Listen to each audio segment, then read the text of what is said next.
السلام عليكم ورحمة الله وبركاته.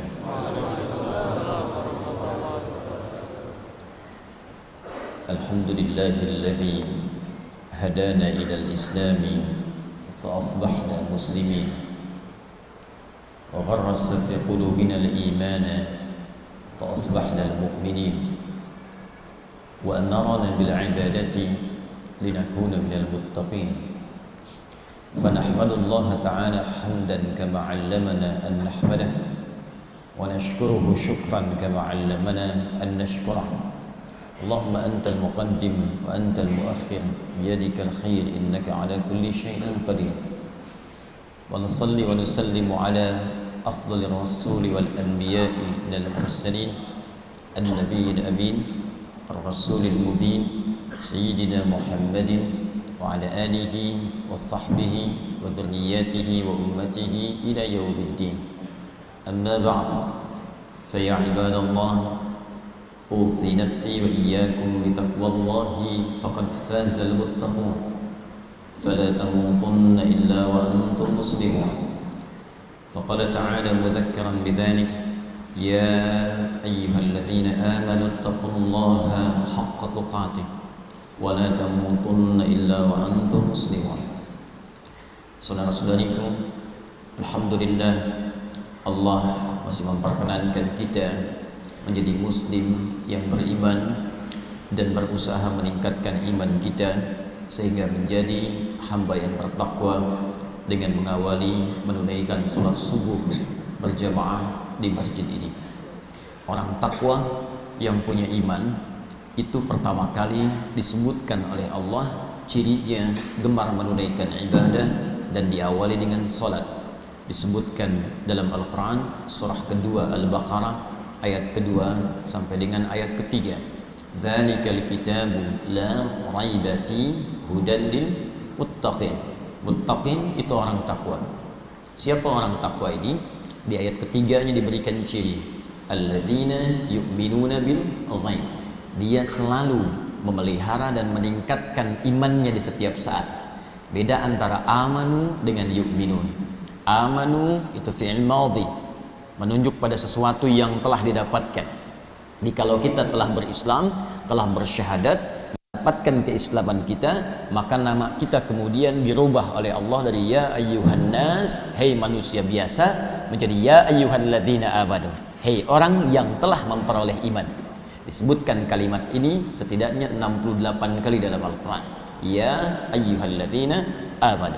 Nah, kalau sudah punya iman, maka diberikan petunjuk oleh Allah, jagalah iman itu, terus tingkatkan, naikkan levelnya, naikkan. Maka ketika diminta menaikkan itu, dirubah kalimatnya menggunakan bentuk fi'il mudhari. Ya, amana yu'minu. Yu'minu untuk satu orang, karena yang beriman banyak dijamakkan dengan un di akhirnya, yu'minun. Jadi kalau ada kalimat yu'minun, itu artinya terus naikkan imannya, naikkan levelnya. Ya, mudhari itu bermakna hali wal istiqbal. Ya, dan juga istimrar, sesuatu yang berlangsung sekarang terus menerus dan nanti sampai kapanpun di masa yang akan datang. Jadi kata Allah, jangan biarkan iman kita mengendap di lisan saja ketika mengucapkan syahadat. Tembuskan ke dalam jiwa dan latih untuk terus meningkat sampai kita wafat. Wala tamutunna illa wa antum muslimun. Naikkan terus. Bagaimana menaikkannya? Dengan amal saleh. Karena itu setelah kalimat iman tadi ada amal saleh. Alladzina yu'minuna bil ghaib wa yuqimunas shalah. Amal saleh pertama adalah salat. Kalimat iman dalam Al-Quran seringkali disusul dengan amal saleh. Ya, wal 'asr innal insana lafi khusr illa alladzina amanu wa 'amilus shalihat. Ya ayyuhalladzina amanu kutiba 'alaikumus shiyam. Ya ayyuhalladzina amanu aufu bil 'uqud.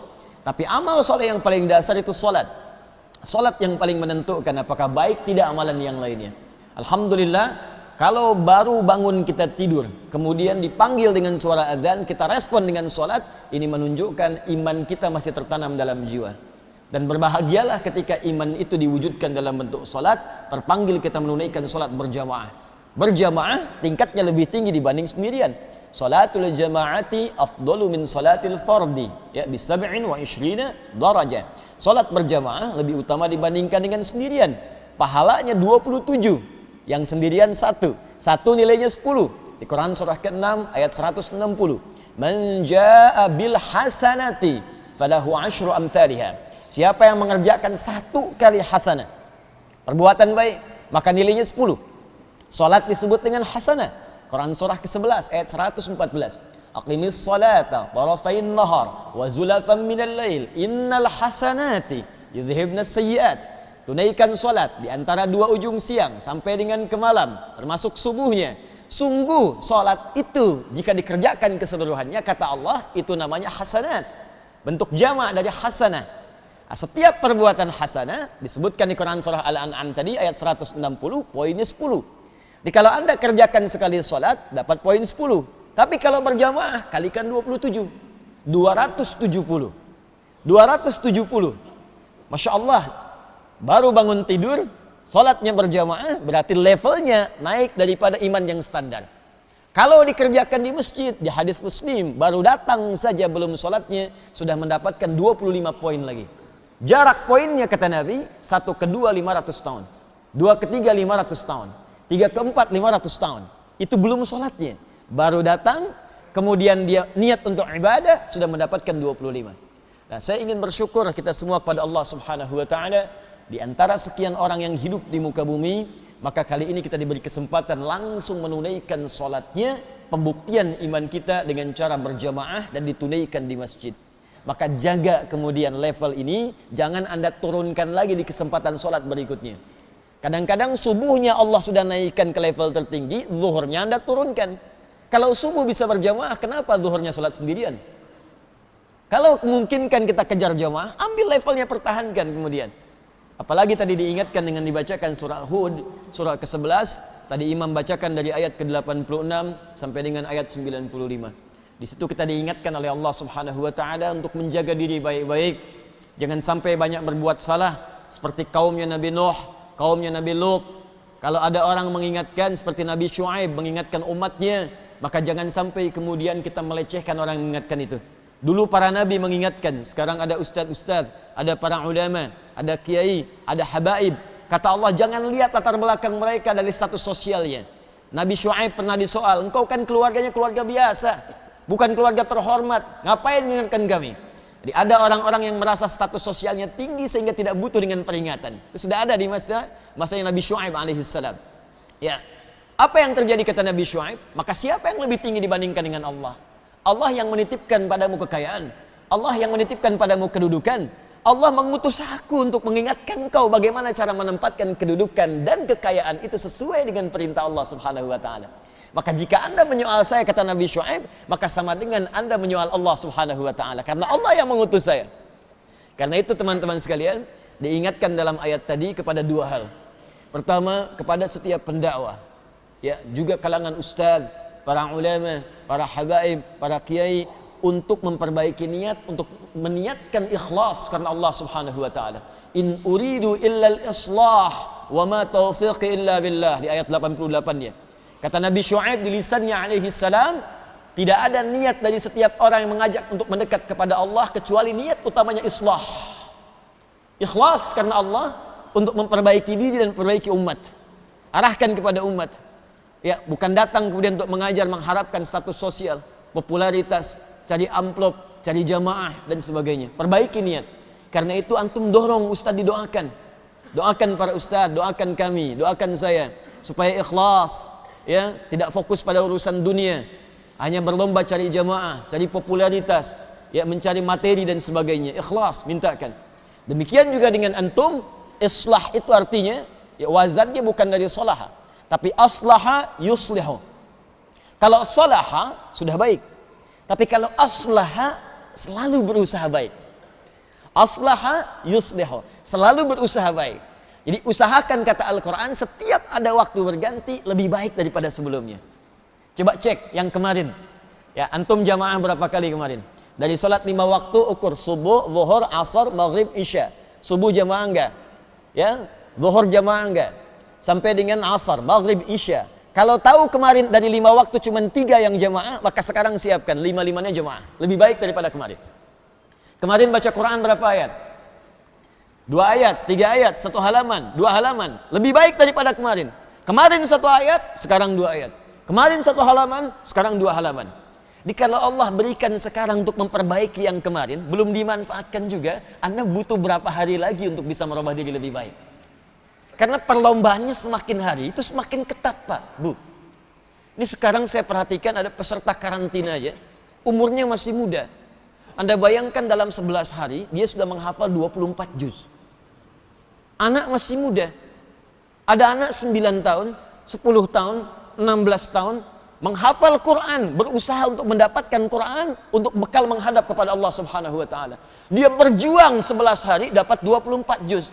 Anda diberikan 11 tahun, 12 tahun, 13 tahun, 40 tahun, 50 tahun, untuk baca aja belum punya waktu. Anda butuh berapa tahun lagi? Dan Anda mengharapkan surga gitu. Itu mahal. Butuh perjuangan. Jadi kalau sudah puluhan tahun belum bisa memperbaiki diri, ya apa yang Anda banggakan di hadapan Allah Subhanahu wa Ta'ala? Perjuangannya semakin ketat. Perlombaannya sengit. Jadi kalau kita nggak mulai sekarang, tertinggal. Dan butuh berapa lama lagi? Maka itu kita selalu diajarkan doa yang tersambung dalam riwayat yang sahih ya kepada orang-orang sebelumnya. Allahumma asli ahwalana, Allahumma asli ahwalana. Karena selalu dalam Al-Quran ketika kita ingin kembali kepada Allah, diikuti kalimat islah. Taba wa aslaha, taba wa aslaha. Orang taubat itu selalu islah, memperbaiki dirinya. Karena itu sebelum kita memulai kajian, kita coba ingin kuatkan dulu keimanan kita kepada Allah dengan komitmen. Setiap ada waktu berganti, jangan tunggu esok hari. Rencanakan buat nanti. Siang, apa yang Anda akan kerjakan dari amal saleh. Asar, ada rencana amalan apa? Tuliskan. Kalau perlu bikin kalender kegiatan kita. Bikin tahapan jangka pendeknya, menengahnya, jangka panjangnya. Apa yang akan kita lakukan di hari ini? Besok apa yang akan kita kerjakan? Untuk pekan depan seperti apa? Rencanakan dulu. Ketika kita niatkan, pahala dituliskan. Walaupun amal itu belum kita kerjakan. Niatkan malam ini insya Allah saya tahajud. Begitu maghrib meninggal. Tapi beruntungnya kita kalimat Nabi SAW di Al-Bukhari. Nomor hadis yang pertama. Riwayat dari sahabat Umar bin Al-Khattab radhiyallahu ta'ala anhu. Ternyata pahala dituliskan bukan pada amal yang telah kita kerjakan. Itu bonusnya. Tapi pada niat yang telah kita tanamkan. Itu awal mula pahala diberikan. Qala Nabi sallallahu alaihi wasallam, "Innamal a'malu binniyat." Sungguh semua perbuatan yang kita kerjakan itu. Perhatikan detilnya kalimat Nabi, diksinya indah tuh. Kata Nabi, "Ana afsahul Arab baina anni min Quraisy." Saya orang Arab yang paling fasih. Orang Arab yang paling fasih itu otomatis pembicaraannya selalu lekat dengan balaghah. Balaghah memiliki 3 jenis turunan ilmu. Ya, ada ma'ani, 2 bayan, 3 badiah. Ma'ani adalah memilih diksi, pilihan kata yang sesuai dengan konteks. Pas pilihannya. Nabi tidak mengatakan innamal af'alu. Tapi Nabi mengatakan innamal a'malu. Innamal a'malu. Ingat, beda antara a'mal dengan af'al. A'mal jamak dari kata amal. Af'al jamak dari kata fa'al. Amal itu kalau disertakan atau ditunjukkan pada perbuatan, itu umumnya mengacu pada perbuatan makhluk, hamba, yang akan dipertanggungjawabkan di hadapan Allah Subhanahu wa Ta'ala. Jadi kalau disebutkan kalimat amal, jamak dari kata amal. Tidak disebutkan kata amal kecuali menunjuk pada perbuatan makhluk. Makhluk, hamba Allah Subhanahu wa Ta'ala. Tapi kalau kalimat fa'al, itu khususnya hanya ditujukan kepada Khaliq, Allah saja. Kalau disebutkan pada hamba, berarti menunjuk pada perbuatan negatif. Hanya disebutkan pada perbuatan Allah saja. Karena itu di Quran disebutkan wallahu yaf'alu ma yurid, bukan ya'malu. Karena perbuatan Allah tidak dimintai pertanggungjawaban oleh siapapun. Tapi manusia menggunakan kalimat amal. Amal. Wa may ya'mal mithqala dzarratin khairan yarah. Ya, faman ya'mal mithqala dzarratin syarran yarah. Menggunakan amal. Kenapa disebut amal? Karena semua yang kita kerjakan akan dipertanggungjawabkan di hadapan Allah Subhanahu wa Ta'ala. Jamaknya disebut amal. Amal terbagi 2. Yang baik disebut amal saleh, yang jelek disebut dengan amal salah, sayyi'at. Ya. Ingat, yang baik adalah saleh, yang salah disebut sayyi atau sayyi'at. Karena terbagi dua, maka diingatkan oleh Allah. Yang baik diperlihatkan khairan, yang buruk ditampakkan syarran. Mumpung masih hidup, tutup yang salah dengan yang soleh. Karena semua itu akan ditampakkan. Anda silahkan sekarang punya pilihan. Berbuat soleh, silahkan. Salah, pilihan. Tapi ada resikonya. Satu saat akan ditampakkan di hadapan Allah Subhanahu wa Ta'ala. Ayo silahkan.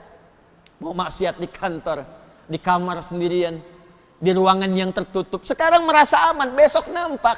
Sekarang yang tahu cuman Anda, besok dibuka semuka langit dan bumi akan mengetahui perbuatan Anda. Anda nggak percaya urusan Anda sekarang, besok tampak. Apa yang Anda kerjakan maksiat diam-diam itu? Atau ada yang berkomplot berbicara dalam keburukan, tampak semuanya. Oh, rupa-rupanya begini, semua muka langit dan bumi tahu. Tadinya tertutup tuh. Dibuka kemudian oleh Allah. Dia tuh kelihatan rajin ikut ta'lim. Ternyata pencuri juga. Ternyata maksiat juga. Ternyata orang ini kriminal juga. Dibuka. Karena itu sebelum itu ditampakkan, edit dari sekarang film kita nanti. Kalimat-kalimat buruk dubbing. Cari kata-kata yang baik. Adegan-adegan yang buruk sensor dengan taubat. Minta kepada Allah dihapuskan itu. Wa yukaffir anhu sayyi'atihim. Dihapus oleh Allah semua keburukannya. Bagaimana caranya? Kembali kepada Allah dalam kebaikan. Dan cara memulai itu tidak ada yang lain kecuali dengan pengetahuan, ilmu. Orang taubat tanpa ilmu, mustahil taubatnya bisa sempurna. Orang ibadah tanpa ilmu, mustahil ibadahnya sempurna. Karena itu orang bersyahadat pun, kalimat pertama perintah dari Al-Quran untuk mencari ilmu guna menguatkan syahadatnya. Quran surah ke-47 ayat ke-19. Fa'lam annahu la ilaha illallah. Fa'lam, maka mesti punya ilmu. Fi'il amr, ketahuilah. Kalau diteruskan dengan terjemahan sorofnya, maka mesti punya ilmu untuk menguatkan la ilaha illallah, bahwa tidak ada Tuhan selain Allah yang layak dipertuhankan dan disembah. Kalau tak ada ilmu, nanti syahadatnya cuma di lisan. Karena di lisan, maka bisa dirubah dengan kalimat-kalimat lain yang muncul ke lisan kita. Itu yang disebutkan di Quran surah ke-49 ayat ke-14. Tidak cukup syahadat cuma di lisan, tapi harus ditembuskan ke dalam jiwa. Qalatil a'rabu amanna. Sebagian orang Arab Badui berkata, kami beriman. Qul, kata Allah, katakan Muhammad sallallahu alaihi wasallam, lam tu'minu. Kalian belum serius imannya. Walakin qulu aslamna. Tapi katakan dulu, baru masuk Islam. Baru masuk Islam itu artinya baru syahadat. Walamma yadkhulul imanu fi qulubikum. Sementara imannya belum sampai ke dalam jiwanya. Kalau iman mau sampai ke dalam jiwa, maka isi dengan pengetahuan. Isi dengan ilmu. Jadi kalau imannya sudah sampai ke jiwa, cirinya begini nih. Iman masuk ke dalam hati. Nanti iman yang di hati ini akan membimbing tubuh untuk beramal soleh. Mata, kalau ada iman di mata kita, nanti iman ini akan naik ke mata. Membimbing mata, nih bagaimana cara melihat yang benar. Makanya mata ketika melihat disebutkan imannya dulu. Quran surah 24 ayat 30 itu laki-laki, 31 untuk perempuan. Qul lil mu'minina, katakan pada pria-pria yang beriman, yaghuddu min absarihim. Imannya itu akan membimbing matanya untuk melihat yang baik dan memalingkan pandangan itu dari yang tidak baik. Wa qul lil mu'minati, katakan pada perempuan-perempuan yang beriman, yaghuddna min absarihinna. Maka iman dalam jiwanya itu akan membimbing matanya hanya melihat yang baik saja. Jadi kalau di mata kita ini dibimbing oleh iman, arahnya semua baik pandangan. Yang jelek dialihkan. Makanya senang lihat masjid. Senang orang beramal soleh kita lihat. Senang memandang Al-Quran. Senang memandang wajah orang-orang soleh. Karena matanya itu dibimbing iman. Tapi kalau imannya tipis atau tidak ada iman, maka mata ini nggak ada arahnya, Pak, Bu. Semua dilihat. Bahkan maksiat pun ada yang menikmati. Gambar-gambar buruk dinikmati. Berpaling susah. Kalau ada iman gampang. Lihat WhatsApp, media sosial, gambar gak bagus, astagfirullah, tutup. Apa nih berita gak benar. Bahkan handphonenya kadang dibeginikan tuh. Ya. Tapi kalau imannya tipis, memang lisannya istighfar, tapi matanya gak belok-belok. Astagfirullah. Zaman sekarang memang ada-ada aja. Astagfirullah. Astagfirullah cuman begini gitu. Ya. Lisan juga begitu. Ya ayyuhalladzina amanu la yaskhar qaumin qaum, ya ayyuhalladzina amanu la yaghtab ba'dukum ba'dha. Quran surah 49 ayat 11 sampai 12. Jadi imannya dulu, iman. Nah, kalau imannya tipis, apalagi cuma di lisan nih, nggak sampai ke jiwa, nggak jadi bimbingan, kadang-kadang bisa keluar lagi dengan kalimat-kalimat yang lainnya. Makanya dikasih sarimi, pindah agama. Tuh. Diberikan kata-kata lain yang cuma di lisan, aku mencintaimu, murtad. Kok bisa gitu? Ya. Saya kemarin baru dari Inggris. Berapa tempat Inggris kan kota maju, ya, negara maju. Kotanya juga Manchester, di London, kota maju-maju. Di Kanada berapa waktu lalu juga maju. Ya, di New Zealand maju. Itu Masya Allah di negara maju banyak yang masuk Islam. Saya dapat berita kemarin di salah satu tempat saja di London, itu sehari 2 orang minimalnya masuk Islam. Sehari. Di New Zealand setelah peristiwa di Christchurch itu, ya banyak masuk Islam. Dia Anda bayangkan, di negara yang maju, lebih maju dari Indonesia, pada masuk Islam. Jadi kalau di Indonesia yang tidak lebih maju dibandingkan dengan Inggris, belum maju dibanding Kanada, ada yang keluar dari Islam, aneh. Aneh, karena yang maju-maju pada masuk ke Islam. Nah, makanya cari ilmu untuk menguatkan itu. Dan dalam berilmu pun, teman-teman sekalian, ada bimbingannya, ada ilmunya lagi. Jadi ilmu dibimbing oleh ilmu lagi. Untuk mendapatkan ilmu yang maksimal, bagaimana supaya cepat dipahami, sampai ke jiwa, mudah diamalkan. Karena ada orang yang belajarnya susah juga ngamalkan. Ada orang yang gampang mencernanya, sulit mengamalkan. Ada yang begitu. Coba lihat nih, yang banyak bermasalah sekarang kan gelarnya tinggi-tinggi. S1, S2, S3, ada yang doktor, ada yang profesor. Ya, ilmunya kan banyak. Tapi ilmu yang dia kuasai belum bisa diaktualisasikan dalam bentuk amal. Ujung-ujungnya ada yang pesantren, suka miskin, kan? Ya, ada yang di pondok bambu, ada yang macam-macam. Kenapa? Karena ilmu yang didapatkan tadi tidak disertai dengan ilmu lain dalam mengiringinya. Jadi Islam menyeimbangkan, ilmunya cepat sampai, mudah dipahami, dan juga gampang diamalkan dalam kehidupan. Termasuk ilmu agama. Ada yang belajarnya hafal Al-Fatihah. Ya, hafal surat-surat, hafal ruku, hafal sujud, bacaan semua hafal. Cuman saat dipraktekkan nggak sempurna. Kenapa? Karena menghafal ilmunya tidak dengan ilmu lain untuk membenarkan apa yang ia pelajari. Akhirnya lahirlah kemudian para pemilik ilmu yang tidak sempurna dalam amalannya. Saking hafalnya, Anda bayangkan, orang yang tarawih 11 rakaat saja 1 jam, ini yang 23 rakaat 7 menit. Itu yang saya maksudkan. Ya. Yuk kita mulai. Ada banyak karya para ulama tentang ilmu, cara kita mempelajari ilmu, atau disebut dengan adab dalam menuntut ilmu. Dan di antara sekian karya itu, kita telah fokuskan dalam kurikulum kita, pembahasan di Subuh di Al-Azhar ini, untuk membahas kitab Syekh Muhammad Hashim bin Asy'ari, yaitu Adabul Alim wal Muta'allim. Kali ini kita sampai ke halaman 15. Masih dalam keutamaan ilmu, orang berilmu, dan orang-orang yang menuntut ilmu. Bismillahirrahmanirrahim. Kita langsung saja. Wa qala sallallahu alaihi wasallam, dan Nabi sallallahu alaihi wasallam pernah bersabda. Ini dalam rangka, kembalikan ke judul topiknya ya. Di topiknya itu tentang keutamaan atau keistimewaan orang yang berilmu, orang yang menuntut ilmu, dan orang yang mengajarkan pengetahuan setelah ia pelajari sebelumnya. Dia ada 3 golongan di sini. Ya, 1 orang berilmu. Yang kedua, orang yang menuntut ilmu, yang sedang belajar. Yang ketiga, orang yang mengajarkan kembali apa yang ia telah pelajari. Jadi 3 golongan di sini ya. Yang belajar, sudah itu dia dapat ilmu. Yang belajar disebut dengan muta'allim. Ya, yang belajar disebut dengan muta'allim. Kalau sudah dapat ilmunya, disebut alim namanya. Ya, alim. Kalau mengajarkan kembali ilmunya, disebut muallim namanya. Jelas ya? Ada muta'allim, ada alim, ada muallim. Jadi kalau ada yang menyebutkan Masya Allah muallim, artinya orang yang mengajarkan ilmunya. Kalau ada alim, jama' alim itu ulama, itu jama'nya. Ya, saya tuliskan supaya kita pahami dengan baik ya. Bismillah. Jazakallah khair. Jadi Ini ada muta'allim, orang yang belajar. Saya tulis dulu karena nanti kalimat ini saya akan perjelas ya. Muta'allim. Baik. Satu, ini orang yang belajar. Pembelajar. Saya tuliskan karena nanti hadis berikutnya kita akan menemukan kalimat-kalimat ini. Yang kedua, kalau dia sudah belajar, dia dapatkan ilmunya, maka dirubah kalimatnya menjadi alim. Ini termasuk bahasa Nabi dan bahasa Al-Quran. Alim. Wah, Masya Allah.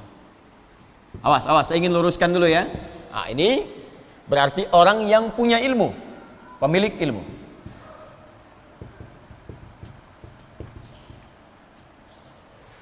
Awas. Dia alim banget, alim. Ya. Nah, alim yang dimaksudkan itu bukan rajin ibadah. Karena ada orang menyebut orang rajin tahajud, kan?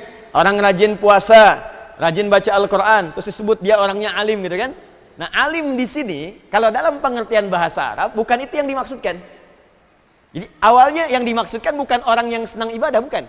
Alim di sini orang yang punya pengetahuan. Jelas, yang pengetahuan ini boleh jadi kemudian dipakai dalam ibadahnya. Di sholat, tahu ilmunya, cara sholat yang benar. Ya, takbir, dia tahu apakah mengangkat kemudian setinggi bahunya sejajar hadwaman kibaihi, ataukah sejajar dengan daun telinganya. Bahkan dia gali hadisnya. Oh, yang ini dari Abu Hurairah, dari Khalad bin Rafi Az-Zuraiqi, diriwayatkan oleh Al-Bukhari, diriwayatkan oleh Imam Muslim. Yang ini dari Imam An-Nasai, nomor hadis 1101. Ya, dicari sama dia tuh. Sampai dengan takbir diucapkan Allahu Akbar, ini di Abu Daud. Sampai tangan disimpan di mana, tahu betul. Jadi dia beribadah dengan ilmunya yang bersanad kepada Nabi sallallahu alaihi wasallam. Itu alim. Kalau cuma ibadah tapi tidak tahu dasar ilmunya, cuma dapat informasi takbir angkat begini, ucapkan Allahu Akbar, ruku ucapkan ini, sujud ucapkan ini, maka namanya disebut abid. Abid. Tuh. Jamaknya disebut abidin. Ya, Haji Abidin. Atas biaya dinas. Nah, itu bukan yang itu ya. Nah, ini abid. Jadi kalau Anda ingin menyebutkan alim, itu artinya orang yang punya ilmu, pengetahuan. Jamaknya disebut ulama. Ya. Jamaknya disebut ulama. Jadi ulama itu sebetulnya bentuk jamak. Mufradnya, singularnya disebut dengan alim. Dia seorang ulama. Bukan. Dia seorang alim. Mereka ulama. Majlis Ulama Indonesia. Di majlis itu orang-orang alim berkumpul. Di majlis itu para pemilik ilmu berkumpul. Makanya kalau ingin tanya fatwa, tanya ke majlis ulama. Lihat fatwanya. Ada alim di bidang tafsir, alimul tafsir, alimul Quran, alimul hadis, alimul fiqih, alim usul fiqih, alim qawaid fiqih. Kumpul semua di situ. Karena kumpul orang-orang alim dijamakkan namanya ulama. Jelas? Kalau ulama ini mengajarkan kembali ilmu-ilmu mereka, maka kemudian katanya berubah pada yang ketiga, namanya muallim. Saya jelaskan dulu ini, muallim. Muallim. Nah, ini pengajar yang mengamalkan kembali ilmunya.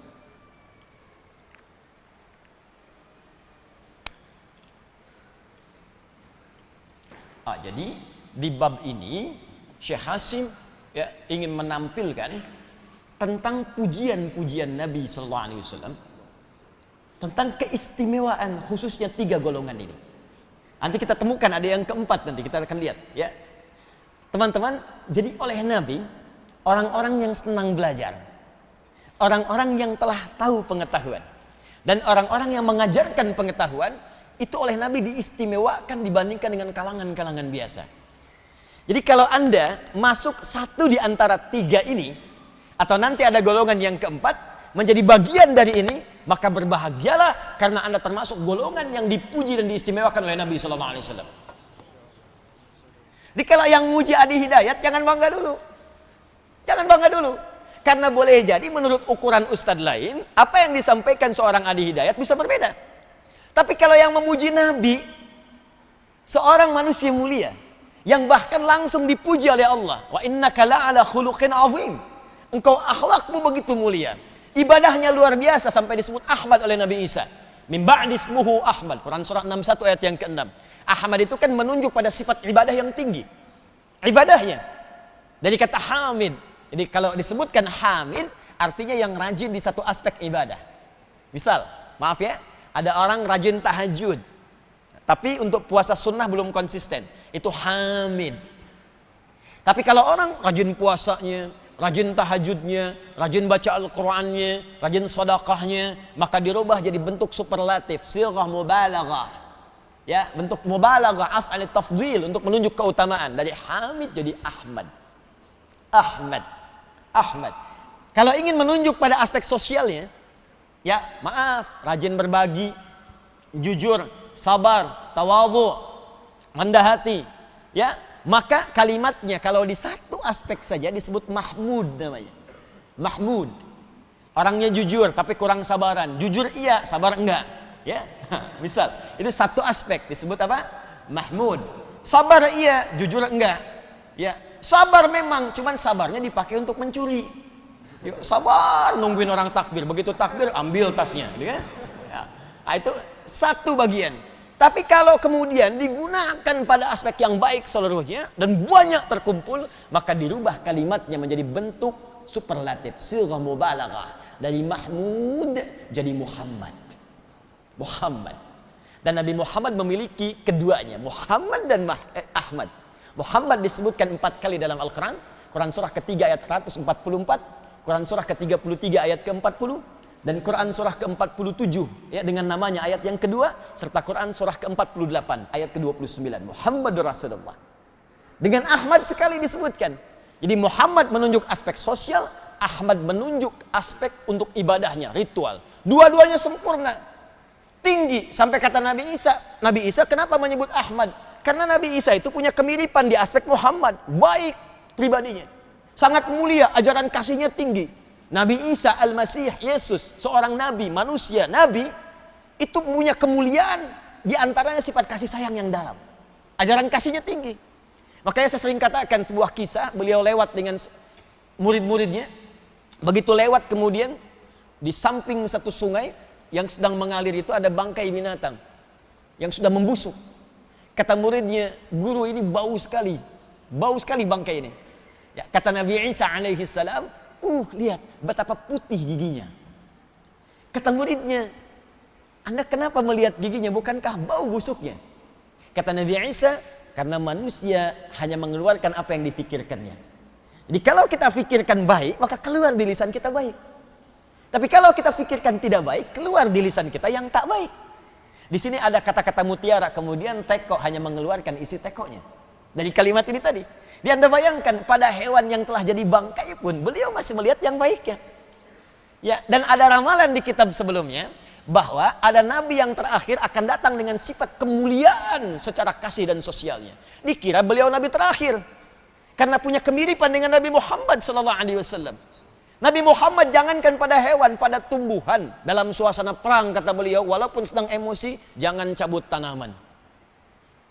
Sedang Anda ingin nyembelih hewan, saat akan nyembelih pun, kata Nabi sallallahu alaihi wasallam, tajamkan pisaunya supaya tidak menyakiti hewannya.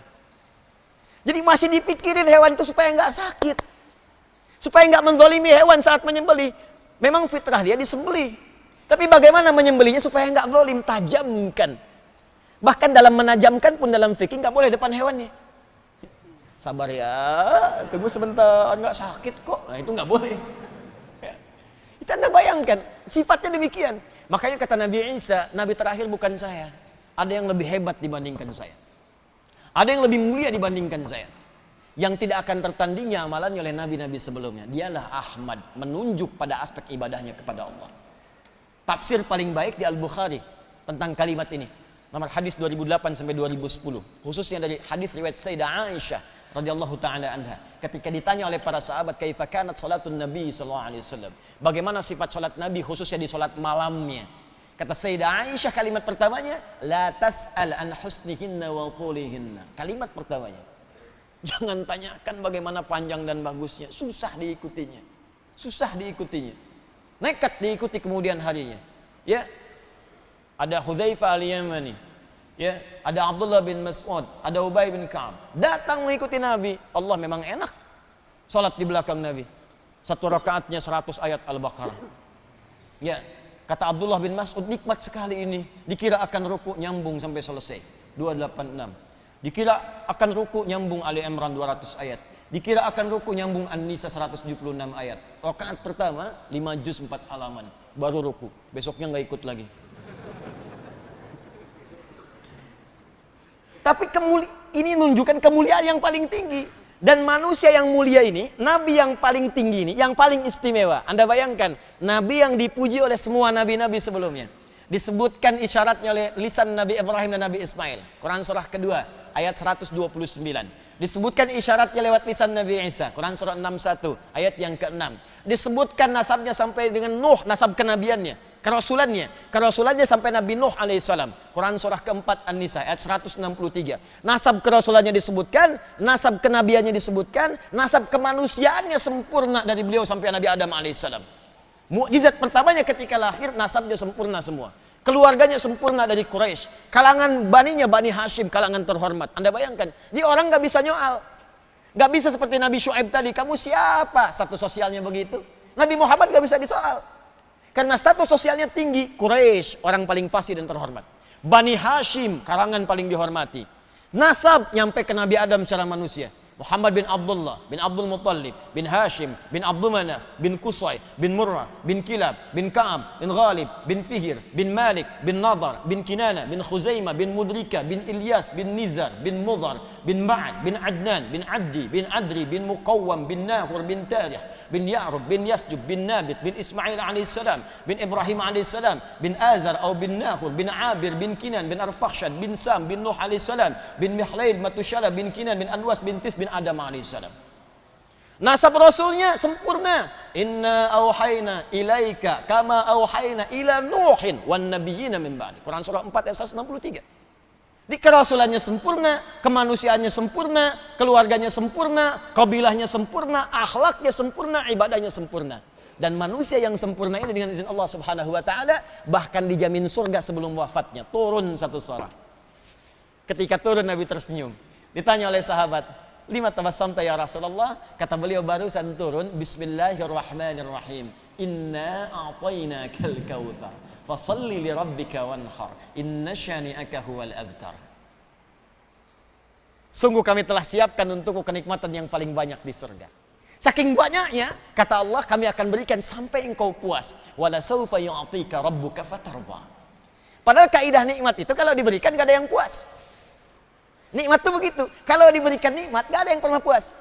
Contoh, Anda kalau sudah dapat sepeda, pengen apa? Berarti gak puas dengan sepeda, pengen motor. Kalau sudah punya motor, pengen apa? Mobil. Anda pakai motor, lihat orang bawa mobil, pengen mobil. Kalau sudah punya mobil, pengen apa? Oh, pesawat. Simpan di mana?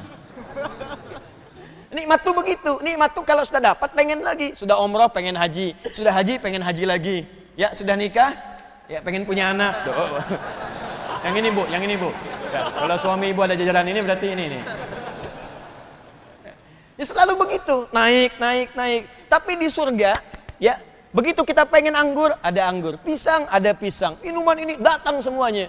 Kata Allah kepada Nabi Muhammad, khusus untukmu, wala saufa yu'tika, untukmu saja. Wala saufa yu'tika rabbuka fatarda. Aku akan berikan kepadamu limpahan nikmat sampai kamu berkata, saya puas ya Allah. Saya ridha. Manusia yang paling sempurna. Dan beliau yang sempurna ini dengan izin Allah, dari kenabiannya, kemanusiaannya, sifatnya, jaminan surganya, memuji kalangan tertentu. Ini yang mau saya sampaikan. Jadi kalau Anda dipuji oleh orang biasa, ya jangan lu bahagialah. Tapi kalau yang memuji adalah orang yang telah dipuji Allah dengan segala kemuliaannya, di situ patut kita kejar. Apa objek yang menjadi pujian oleh beliau itu? Karena kalau beliau sudah memuji, artinya amalan itu disukai oleh Allah Subhanahu wa taala. Baik, di antara amalan itu, waqala sallallahu alaihi wasallam, dibocorkanlah oleh Syekh Muhammad Hashim bin Asy'ari di kitab ini. Apa amalannya? Baik, kalimat nabinya, baik, waqala sallallahu alaihi wasallam, dan Nabi sallallahu alaihi wasallam pernah bersabda, ughdu aliman. Di riwayat lain, kun alima. au muta'allima. Awas, au mustami'a, au muhibba. Fala takunil khamisa fatahlak. Fokus. Kunna alima, jadilah engkau orang berilmu. Au muta'allima, atau orang yang belajar pengetahuan. Fokus. Au mustami'a, kalau belum sempat belajar dengan baik, setidaknya fokus menyimak. Nanti kita terangkan. Au muhibba, kalau menyimak aja nggak sanggup, setidaknya cintai golongan-golongan ini. Jangan usil terhadap mereka. Jangan sewot dengan mereka. Jangan sinis dengan mereka. Jangan pasang status yang menyindir mereka. Hati-hati. Jangan bikin hoax tentang mereka. Awas. Wala takunil khamisa fatahlak. Dan jangan jadi yang kelima. Yang kelima itu kemungkinan besar akan celaka. Ya. Hadis ini ada 2 jalur. Saya tadi sebelum subuh sudah cari di kitabnya. Jalurnya supaya nanti tidak disebut asal bunyi gitu kan. Nah, ini ada 2 jalur. Jalur pertama di kitab Mu'jam as-Shaghir At-Tabrani juz yang kedua halaman 63. Kemudian Al-Baihaqi dalam kitab Syu'abul Iman juz ketiga halaman 265. Ya, jalurnya dari Abi Bakrah, dari bapaknya dari Nabi sallallahu alaihi wasallam. Ini yang disebutkan di hadis tadi di kitab Adabul Alim Muta'allim. Jadi Syekh Hashim bin Asy'ari ngambilnya dari sini. Ya. Kalau ingin cek juga yang ini ada kalau dalam bentuk satu kitab karangan Ibnu Abdul Bar. Ya, Al-Jami fi Bayanil Ilmi wa Fadlih. Nomor 117. Ya, nomor 117. Saya sudah cek dengan sanadnya. Ya, dengan sanadnya. Saya bacakan sanadnya. Bab qauluhu sallallahu alaihi wasallam, kalau pakai mubtada kemudian dia khabar dibuka lagi dengan mubtada, maka kita baca bab qauluhu. Ya, hadza babun qauluhu sallallahu alaihi wasallam. Tapi kalau kita baca mudhaf ilaih, bab qaulihi sallallahu alaihi wasallam, al-alim wal muta'allim syarikani. Ya, bab alim menerangkan tentang orang berilmu dan orang yang punya ilmu, keduanya satu partner bersamaan. Bab tentang al-alim wal muta'allim syarikani. Bunyi hadis lengkapnya di halaman ke-14. Yang paling bawah itu, nyambung ke halaman 15 paling atas di kitabnya, di kitab Syekh Hashim yang ini. Ya. Al-alimu wal muta'allimu ya kahadhihi min hadhihi wa jama'a bainal musabbahati wallati taliha syarikani fil ajri. Ya, wala khaira fin nasi ba'dahu. Ya, coba lihat bukunya. Saya sudah hafalin itu kitabnya. Ya, cuman kadang-kadang saya bawa untuk menunjukkan. Kadang orang suka tanya ini karangan sendiri apa ada di kitab gitu. Anda cek aja kitabnya, kalau saya salah Anda betulkan di situ. Ya, halaman 14 paling bawah. Wa qala sallallahu alaihi wasallam, dan Nabi sallallahu alaihi wasallam pernah bersabda, al-alimu wal muta'allim, orang yang punya ilmu dengan yang belajar pengetahuan itu kahadhihi min hadhihi, keutamaannya bergandengan seperti telunjuk ya dengan yang menyertainya jari tengah. Dari mana tahu telunjuk? Disebutkan wa jama'a bainal musabbahati wallati taliha, dan dikumpulkan contohnya antara ini telunjuk ya dengan kemudian jari tengahnya dempet seperti ini. Nanti saya terangkan maknanya. Ya. Kemudian setelah itu yang paling menarik syarikani fil ajri, keduanya akan berpartner mendapatkan pahala. Maksudnya apa? Ya nggak mungkin ada alim bisa mengajar kalau nggak ada muridnya. Nggak mungkin ada murid kalau nggak ada gurunya.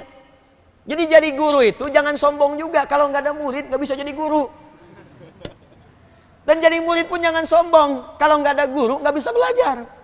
Makanya murid dengan guru itu sama-sama belajar. Tapi kata Nabi, belajarlah untuk berpartner mendapatkan pahala dari Allah Subhanahu wa taala. Di situ saling mengisi. Makanya ulama-ulama dulu itu saling mengajak dengan muridnya itu saling mendoakan.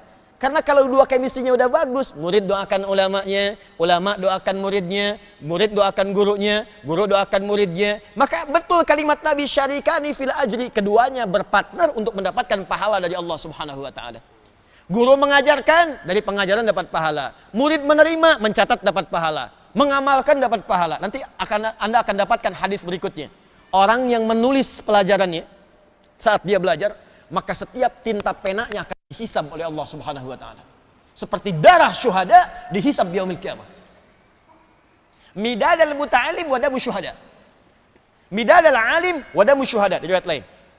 Jadi orang yang belajarnya benar diniatkan karena Allah dan ingin mengamalkan ilmunya, belajar fikih salat dia catat supaya bisa mengamalkannya. Belajar fikih zakat dia catat supaya bisa mengamalkannya. Itu bukan hanya cara belajarnya, setiap tinta yang dia tuliskan itu akan dihisab oleh Allah Subhanahu wa taala, menguatkan timbangan mizannya. Ya, Kembali kepada hadis, saya sebelum terangkan isinya, saya bahas sanadnya dulu. Kenapa saya bahas sanad? Supaya Anda tahu ini hadisnya ada enggak dari Nabi sallallahu alaihi wasallam. Ya, jadi supaya kita tidak mengatakan yang sia-sia, ini jangan-jangan bukan dari Nabi, bukan. Ini hadis Nabi sallallahu alaihi wasallam, tadi ditemukan dalam kitab Syu'abul Iman, ditemukan juga dalam Mu'jam At-Tabrani, dan di riwayat lain, saya sebutkan dari riwayat lain, ya disebutkan juga dengan riwayat berbeda. Saya bacakan sanadnya. Haddatsana Abdullah bin Muhammad bin Abdul Mu'min, ya. Ibnu Yahya haddatsana Abu Ali Al-Hasan bin Muhammad bin Uthman Al-Fasawi di Baghdad. Qala haddatsana Abu Yusuf Ya'qub bin Sufyan Al-Fasawi qala haddatsana Hajjaj ibnu Minhal. Hajjaj bin Minhal ini sering meriwayatkan hadis. Hajjaj bin Minhal sering meriwayatkan hadis, dan hadisnya itu sering diambil oleh Imam Al-Bukhari. Ya, Imam Al-Bukhari mengambil dari Hajjaj bin Minhal. Ya, Hajjaj bin Minhal mengambil misalnya dari Sa'ad. Ya, Sa'ad mengambil dari Alqamah bin Marthad sampai kepada Abu Abdurrahman As-Sulami. Abu Abdurrahman As-Sulami mengambil dari Uthman bin Affan dan Ali bin Abi Thalib karramallahu wajah. Keduanya mengambil dari Nabi sallallahu alaihi wasallam. Apa yang disampaikan Nabi dari hadis ini? Khairukum man ta'allamal Qur'ana wa 'allamah. Di antara kalian yang paling baik adalah orang yang belajar Quran dan mengamalkannya. Di antara contoh hadis Hajjaj bin Minhal. Jadi kalau saya sampaikan Hajjaj bin Minhal, berarti orangnya thiqah. Ya, karena hadis lain pun yang diriwayatkan oleh Hajjaj diambil oleh Imam Al-Bukhari. Baik. Teruskan. Sebentar. Qala haddatsana Hajjaj bin Minhal, haddatsana Muhammad bin Salamah, ya, an Humaid anil Hasan anna Abu Darda radhiyallahu taala anhu. Yang pertama dari Abi Bakrah dari bapaknya, yang kedua dari Abu Darda radhiyallahu taala anhu, dari Al Hasan dari Abu Darda dari Nabi sallallahu alaihi wasallam. Riwayatnya Abu Bakrah dari bapaknya menggunakan kalimat ughdu aliman seperti di kitab Syekh Hashim. Riwayat yang dari Abu Darda menggunakan kalimat kun aliman au muta'allima. Bedanya satu pakai ughdu, yang kedua pakai kun. Jelas? Kenapa saya sampaikan dua riwayat ini? Karena nanti ada sebagian ahli hadis yang menyebut riwayat yang pertama menggunakan ughdu aliman, menyebut statusnya dengan dhaif marfu'. Marfu' statusnya dhaif. Hadisnya lemah karena marfu langsung diangkat kepada Nabi sallallahu alaihi wasallam oleh Abu Bakrah dari bapaknya langsung ke Nabi. Siapa yang menilai dhaif? Di antaranya kita bacakan Al-Haythami dalam kitab Majma' Zawaid, juz pertama nomor halaman 328. Ya, rijaluhu mautsukun, rijalnya mautsuk, semuanya thiqah, orang-orang tadi. Cuman sayang langsung diangkat ke Nabi, statusnya marfu. Hadis yang langsung disandarkan pada Nabi ada beberapa jalur riwayat yang terputus. Disebut dengan marfu, hadisnya dhaif. Al-Ajluni, ya, juga mengatakan marfu' dhaif. Abu Zar'ah Al-Iraqi mengatakan dhaif. Syekh Albani dalam kitab Silsilah Al-Hadits Ad-Dha'ifah mengatakan dhaif. Ya, di halaman yang ke-6 nomor hadis 337. Juz yang ke-6, ya, halaman 337. Ya, cuma gini, kalau Anda nggak belajar ilmu hadis, cuma dengar dhaif, sebagian orang yang tidak tahu ilmunya. Catat kalimat ini.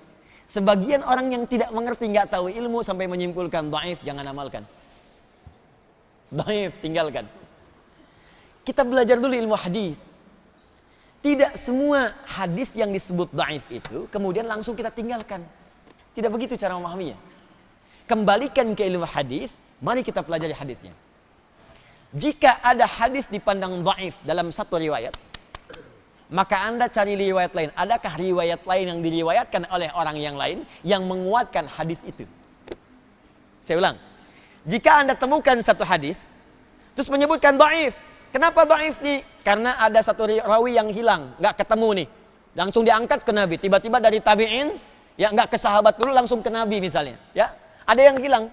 Jangan langsung disimpulkan dhaif, jangan amalkan. Cari dulu ada nggak hadis lain yang bisa menguatkan riwayat hadis ini, ditemukan oleh orang berbeda yang sampai sumbernya kepada Nabi. Dalam ilmu hadis disebut syahid namanya. Syahid. Hadis-hadis lain yang menguatkan riwayat ini. Cari dulu. Kalau ditemukan, maka akan mengangkat status hadis yang tadi naik dari dhaif setidaknya menjadi hasan atau bahkan sahih. Kenapa? Karena dikuatkan oleh riwayat lain yang dia sampai kepada Nabi. Kalau dalam secara fisik tuh, ya, satu yang langkahnya itu kurang bagus, ditopang oleh orang lain yang sehat, maka dia bisa berjalan bersamaan. Ada satu orang jalannya pakai tongkat, lambat. Tiba-tiba ada orang kuat, suka fitness, ya, Masya Allah. Apa bedanya fitnah dengan fitness? Kalau fitness ke gym, kalau fitnah ke jam. Ada orang badannya besar, suka fitness, ya kan? Kemudian kuat badannya, itu orangnya sehat. Dalam bahasa Arab sehat disebut sahih. Nah, sahih itu sehat. Sahih itu sehat. Ya, sahih sehat. Kalau lemah badan, lemah, kaki lemah disebut dhaif. Ya, dhaif. Yang satu pakai tongkat, yang sehat datang. Mau kemana Pak? Mau ke sana. Berapa lama lagi jaraknya? 1 kilo. Kelamaan Pak jalannya, nggak akan nyampe. Bapak mau ngapain? Ku ta'lim Ustaz Adi. Jalan pakai tongkat, jarak masih 1 kilo, gitu kan? Ya, kelamaan. Kapan dimulai taklim Pak? Jam 5. Wah Pak, sekarang ada udah jam 5 kurang 5. Bapak nyampe sana udah bubar. Saya gendong aja. Gendong, jalan. Kecepatan meningkat. Masya Allah, begitu kecepatan meningkat, baru jalan 10 meter datang orang pakai mobil. Pit, mau kemana Pak? Taklim. Saya juga mau berangkat, ikut aja. Sepites-pitesnya orang, sekuat-kuatnya, pakai mobil masih kalah mobil. Mobil nggak usah fitness, jalan kenceng ada nyampe dia. Ya, maka naikkan ke mobil. Yang satu lemah digendong oleh orang tadi lebih kuat, naik mobil lebih kencang lagi. Hadis dhaif diriwayatkan oleh seorang nggak nyampe ke Nabi, datang orang lain lebih dekat masanya ke Nabi, gendong. Datang yang lebih dekat lagi, gendong lagi, cepat, boom, nyampelah riwayatnya ke Nabi sallallahu alaihi wasallam. Dhaif naik, ya. Jadi kemudian Hasan naik lagi jadi sahih li ghairihi. Naik lagi bisa jadi sahih. Naik. Nah, hadis yang diriwayatkan oleh beliau ini yang diambil dari kitab Al-Jami' tadi, ya, di Bayanil Ilmi wa Fadlihi karangan Ibnu Abdul Bar, dikuatkan lagi riwayatnya kalau dirujuk ke kitabnya langsung. Apa di antara kitabnya itu? Ya, teman-teman sekalian, tadi yang saya sebutkan. Baik, riwayatnya apa? Yang saya bacakan riwayat sahabat Abu Darda. Kan Abu Darda bertemu dengan Nabi sallallahu alaihi wasallam. Nah, jadi jangan langsung simpulkan dhaif nih, tidak. Syekh Hasyim ingin mengajarkan, nih saya tampilkan yang ini karena yang sahih udah banyak tahu. Kalau Anda menemukan yang ini jangan langsung simpulkan dhaif, seakan-akan beliau mengajarkan ilmu dengan cara yang halus. Gitu cara bacanya. Jangan langsung menyimpulkan Al-Ghazali kitabnya palsu semua, jangan baca bukunya. Anda ini bagaimana? Baca dulu ilmunya. Lihat dulu. Seperti itu adabnya kita belajar. Jangan melihat orang lain langsung menghukumi. Ngaji dengan siapa? Ustaz Andi bin tuh. Datang dulu, tanya dulu persoalannya apa. Ya kan? Kalau beda pandangan ada dalil, nggak ada masalah. Perbedaan masalah mengamalkan dengan dalil yang semua bersumber dari Nabi tidak menghalangi kita untuk bersilaturahim dan minum teh bersama. Ya. Anda boleh jadi penggemar Liverpool atau Manchester United, itu silahkan aja. Tapi ya minum teh bareng-bareng, Persija ya dengan misalnya Persib, Viking dengan The Jack bareng-bareng, silakan. Duduk sama-sama, minum teh bareng-bareng. Apalagi dalam masalah akhirat. Yang satu kunut, yang satu enggak, kenapa mesti ribut? Yang salah itu kan yang enggak ke masjid, yang enggak sholat subuh. Jelas ya? Nah, jadi status hadisnya ini hadis sahih. Kemudian bersumber dari Nabi Sallallahu Alaihi Wasallam. Jadi kita bisa pastikan hadis ini ada referensinya. Tinggal sekarang apa maknanya? Ya, apa maknanya? Baik, yuk kita sambungkan. Saya sudah tuliskan sebagian. Urdu atau kun aliman. Kalau kata kun itu penegasan dalam bentuk perintah. Kun. Jadi cepat. Ya, jadi cepat. Kalau di dunia praktikal itu biasanya kata kun ini perubahan sesuatu menjadi aspek yang lain, berubah gitu ya, berubah. Misal dari yang belum tahu jadi tahu, dari yang nggak berjalan berjalan. Duduk, saya cepat minta berdiri, langsung berubah posisi. Ya, kun waqifan, kun qa'iman, cepat berdiri, dari duduk langsung berdiri. Yang berdiri saya minta duduk, kun jalisan, duduk. Kun qu'udan, qa'idan, duduk. Jadi biasanya kata kun ini kata perintah untuk menunjukkan satu perubahan. Ya, yang berubah dari aspek yang satu ke aspek yang lain. Di ketika Nabi mengatakan kun aliman. Ya, kalau cara memahaminya, kun aliman. Hei, jadilah orang berilmu. Maksudnya apa? Anda kalau belum tahu sesuatu, cepat belajar supaya tahu. Rubah diri kita. Mau sampai kapan jadi orang jahil? Mau sampai kapan jadi orang nggak tahu? Mau sampai kapan Anda sholat nggak tahu ilmunya? Mau sampai kapan baca doa ruku nggak paham artinya? Mau sampai kapan sholat nggak paham yang dibacakan dalam sholatnya? Mau sampai kapan sujud nggak ngerti? Mau sampai kapan baca Al-Quran nggak paham isinya? Mau sampai kapan Anda umroh nggak ngerti tawafnya? Mau sampai kapan haji nggak ngerti wukufnya? Mau sampai kapan? Kun alima. Ayo cari ilmu, jadi orang berilmu. Itu kalimat cepat dari Nabi. Mesti jadi ilmu, mesti punya ilmu. Bahkan kalimat-kalimatnya indah. Al-ilmu qabla al-amal. Sebelum beramal cari ilmu dulu. Bahkan dipetakan ilmunya. Seperti teman-teman mau jadi apa ke depan? Apakah karirnya di birokrat, di diplomasi, mau jadi ustadz, mau jadi insinyur? Bikin cita-cita dulu. Kalau perlu yang paling tinggi, dari situ kemudian petakan turunan ilmunya. Itu yang diajarkan para ulama kita. Makanya dibikin cita-citanya mau jadi apa nih? Oh ibu, dari sejak kecil bu, bahkan di Quran itu bu, dari sejak seorang ibu mengandung, itu orang tua haruslah berdiskusi anaknya mau diarahkan kemana. Dibuat cita-cita. Ya itu ada di Quran surah ketiga. Ya, ayat ke-35 sampai dengan 37. Idh qalat imra'atu Imran rabbi inni nadhartu laka ma fi batni muharrara fataqabbal minni. Ketika istrinya Imran setelah berdiskusi dengan suaminya, ya ketika beliau mengandung, istrinya Imran mengandung Hanna, diskusi dengan suami, papa, anak kita nih mau jadi apa nih yang ini? Yuk kita arahkan supaya dekat dengan Allah ya. Khusus yang satu ini kita jadikan ahli ibadah. Khusus yang satu ini kita dekatkan dengan Allah. Kita harus punya tabungan akhirat. Mudah-mudahan jadi syafaat di akhirat dengan izin Allah. Maka Hanna berdoa dalam kandungan anaknya itu dikandung. Hanna berdoa istrinya Imran, Rabbi inni nadhartu laka ma fi batni muharrara fataqabbal minni. Ya Allah, saya bernazar, anak yang saya kandung yang ini saya akan bebaskan dari urusan dunia. Nggak akan saya jadikan ya Allah jadi pecinta dunia. Nggak akan saya jadikan ya Allah jadi ahli dunia. Saya pengen dia jadi ibadah untuk tabungan kami di akhirat nanti. Fataqabbal minni, tolong terima ya Allah nazar dan ikhtiar kami ini, tolong terima. Nah itu dari sejak bahkan dalam kandungan sudah disiapkan Pak. Misal Bapak ingin siapkan anak saya ini insya Allah akan jadi ahli tafsir yang pertama. Yang kedua jadi ahli hadis, Masya Allah. Yang ketiga jadi ahli fiqih, lengkap. Anda ada masalah tanya, kakak ini apa ayatnya? Ini Pak, ayatnya begini, tafsirnya begini, begini, begini. Ade apa hadisnya? Qala Nabi sallallahu alaihi wasallam begini, begini, begini. Di kitab hadisnya ini. Bungsu, ya hukum fikihnya menurut 4 mazhab begini, begini, begini. Masya Allah, indah kehidupan keluarga. Kosong pengajian. Ada semua. Saya pengen siapkan anak saya, ingin jadi dokter yang hafal Quran. Spesialis mata. Masya Allah, tapi hafal Quran. Spesialis gigi, hafal Quran. Saya pengen siapkan birokrat yang hafal Quran. Masya Allah. Ada yang masuk STPDN sambil menghafal Quran. Ya, ada yang masuk kemudian militer sambil menghafal Quran. Polisi hafal Quran, tentara hafal Quran, jadi pejabat, diplomat hafal Quran, silahkan. Dulu kan diplomat kita jago-jago. Ya, kayak Agus Salim kan diplomat. Diplomat paling hebat, bahasanya banyak, ahli tafsir juga. Itu, ayo dong. Ya, berjenggot juga. Ya, selanjutnya di atas kepala. Ke peci dan beliau bangga. Beliau yang bawa diplomasi Indonesia sampai dengan ke Britania, sampai ke Inggris, sampai kemana-mana. Ya. Dan luar biasa. Pangeran Diponegoro, Masya Allah. Pakai sorban, pakai jubah. Ya, dan pahlawan nasional. Pahlawan nasional. Anda bayangkan. Ada Imam Bonjol, Kiai Haji Ahmad Dahlan, Kiai Hashim dan sebagainya. Itu kan orang-orang hebat. Jadi silahkan teman-teman berkarya seindah-indahnya, berkarya sebaik-baiknya. Tapi niatkan untuk ibadah. Dari kecil siapkan. Kun alima.